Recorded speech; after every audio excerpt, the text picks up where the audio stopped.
Gandang araw po mga bayang karorista. Ngayon po ay araw ng Miyerkules, January 10, 2024. Karera po ng MetroTurf, Malbar, Batangas. Meron po tayong 8 karera sa araw na ito. Nandito naman po yung lingkod, Drunken Master Wangbu, aka Elo Atubudoy, para magbigay ng giya at analysis sa inyo mga bayang karorista. Mga bayang karorista, ang start po ng karera natin ay 5 p.m. At bago po ako magsimula magbigay ng giya at analysis, huwag pong kalimutan subscribe, like, and share YouTube channel ko po. At syempre, huwag din pong kalimutan i-click yung notification bell ko para updated po kayo sa mga bagong videos ko. Mga bayang karorista, shoutout po na ako. Happy racing po sa mga bagong subscriber ko, sa mga walang sawang sumusubaybay sa YouTube channel ko. Maraming salamat po sa inyo. Happy racing po sa Maceda Stable, kay Congressman Edward Maceda, kay Boss Oliver Maceda, at kay Boss Maki Maceda. Happy racing po. Happy racing po kay Boss Manuel Chua. Kaya mag-start po ako sa pagbibigay ng giya at analysis. Race 1, first pick 5, cover 6, 1 to 5. May 8 kabayang tatakbo. Rating basis same class 5-5 split. Distance 1,200 meters. Race 1, anybody's race kagad to mga bayang karista. Dahil ito po yung pinakababang rating base system. Kaya tingin ko lahat ito may panalo. First choice ko po dito yung galing sa panalo numero 1, Awesome Goal na sa Sakin Charles Reyes. Nanalo po noong December 29 yan. Ang tinalo niya si Double Time at Navy Cat. Medyo diado po nanalo yan. But si Awesome Goal. Kaya malaki panalo sa akin ito. Kaya siya po first choice ko. Second choice ko po, number 3, Navy Cat na sa NC Lunar. Last run po nito noong December 29. Segundo po siya kay Awesome Cole. Kaya malaki po panalo sa akin ito. Kaya siya po second choice ko. Kaya ang first choice ko po, number 1, Awesome Cole. Second choice, number 3, Navy Cat. Sa race 2 po tayo, winner table cover race 2 to 8. May 7 kabayang tatakbo, rating base same class 5-5 split, distance 1,200 meters. First choice ko po dito, number 2, Sunny Side, na sa ni Patty Dilemma. Last run po nito December 27, tercero po siya kay Celebrity, si Sunny Side. Ito, paboran distansya kaya may exit dahil 1,200 meters. Kaya malaki panalo sa akin ito, kaya siya po first choice ko. Second choice ko po, number 1, Heirloom, na sasakyan po ni AM Tansyoko. Last run po nito ng January 3. Segundo po siya kay Barayong. Cambio nito, binigay na po kay AM Tansyoko. Last run, RJC Tabor po sumakay dito. Kaya malaki rin po panalo sa akin ito. Kaya siya po second choice ko. Kaya ang first choice ko po, number 2, Sunny Side. Second choice, number 1, Heirloom. Sa race 3 po tayo, pick 6 cover race 3 to 8. May 8 kabayang tatakbo, rating base same class 5, 6 to 10 split. Distance 1,200 meters. First choice ko po dito, yung diremating numero 8, Achioli, na sa St. JB Hernandez. Nasaan po ni Achioli, January 3, pang-apat po siya kay lalaki Julian. Cambio Inete, binigyan po kay JB Hernandez. Nasaan JC Guerra po sumakay dito. Kaya malaki panalo sa akin ito. Kaya siya po first choice ko. Second choice ko po, hindi banderang numero 4, Tokyo Rumba, na sa Joel Ciego. Ito, siya po magdadala ng unahan dito. Pag nakaalago sa harapan to, pwedeng makatapos ng karera dahil sa iksi ng distansya, 1,200 meters. Kaya may panalo sa akin to, kaya siya po second choice ko. Lalagyan ko po third choice Pandiado, numero 7, Primero Soldado, na sa si Espari Jr. Last round po nito, hindi po maganda ang alis. Tumakbo to noong January 3, tercero po siya kila Modern Verde, si Primero Soldado. Ito, pag gumanda ang alis, magandang diado to. Kaya si po third choice ko na pandiado. Kaya ang first choice po, numero 8, Achioli. Second choice, numero 4, Tokyo Rumba. Third choice, pandiado. Numero 7, Primero Soldado. Sa race 4 po tayo, pick 5 ko po race 4 to 8. May 7 kabayang tatakbo, rating base in class 5-5 split. Distance 1,200 meters. First choice ko po dito, hindi banderang numero 5, Wild Eagle, na sa ni Francis A. Tuason. Last run po nito, December 29, tercero po siya kay Victorious Passion. Medyo mahaba lang po distansya, 1,400 meters.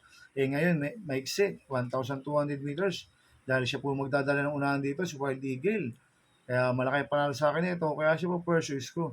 Second choice ko po yung bumaba po na rating base system, number 1, Pass Sailing, na sa JR Galiada. Last run po nito, noong December 29, pang-5 po siya kay Caraga Wonder, si Pass Sailing. Kaya may panalo rin sa akin to, kaya siya po second choice ko.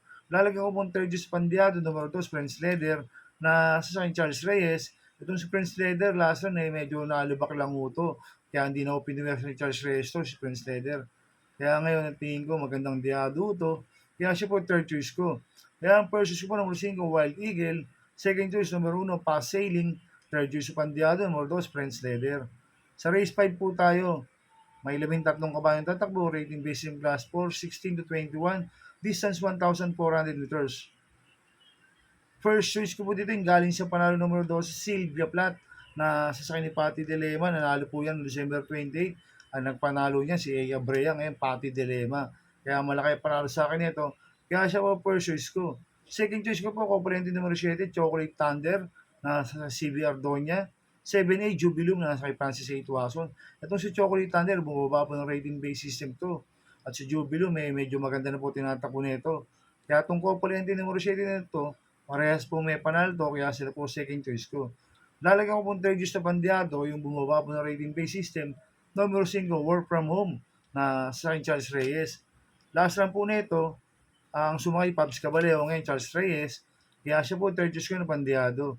Kaya ang first choice ko po, numero 12, Sylvia Plath. Second choice ko, Polente numero 7, Chocolate Thunder, 7A, Jubilum.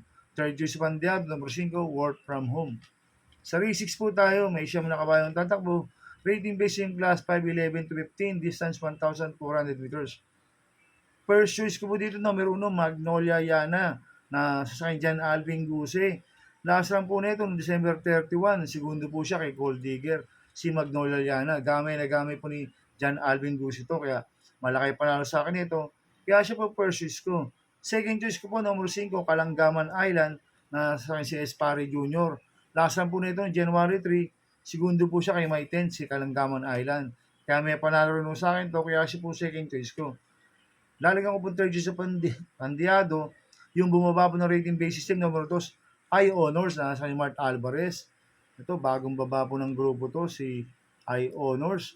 Last run po nito, December 28, pang-apat po siya kala Silvia Plath. Cambio Hinete, binigay po kay Mart Alvarez. Last run, OP Cortez po sumakay dito. Kaya sa akin, magandang diado to. Kaya siya po third choice ko. Kaya ang first choice ko po, numero 1, Magnolia Yana. Second choice, numero 5, Kalanggaman Island. Third choice sa pandiado, numero 2, I Honors. Sa penultimate race number 7 na po tayo mga bayang karisa. May 10 kabayong tatakbo. Rating based in class 5, 6 to 10 split. Distance 1,400 meters. First choice ko po dito yung galing sa panalo numero 6, Captain Det, na sasakay ni Francis A. Tuason. Medyo mainam po panalo niya noong December 29. Nagtreba ng 1.28.2 sa distance 1,400 meters. Kaya malaki panalo sa akin ito. Kaya siya po first choice ko. Second choice ko po yung Derematic numero 10, No Senyang Yana, na sa JB Hernandez.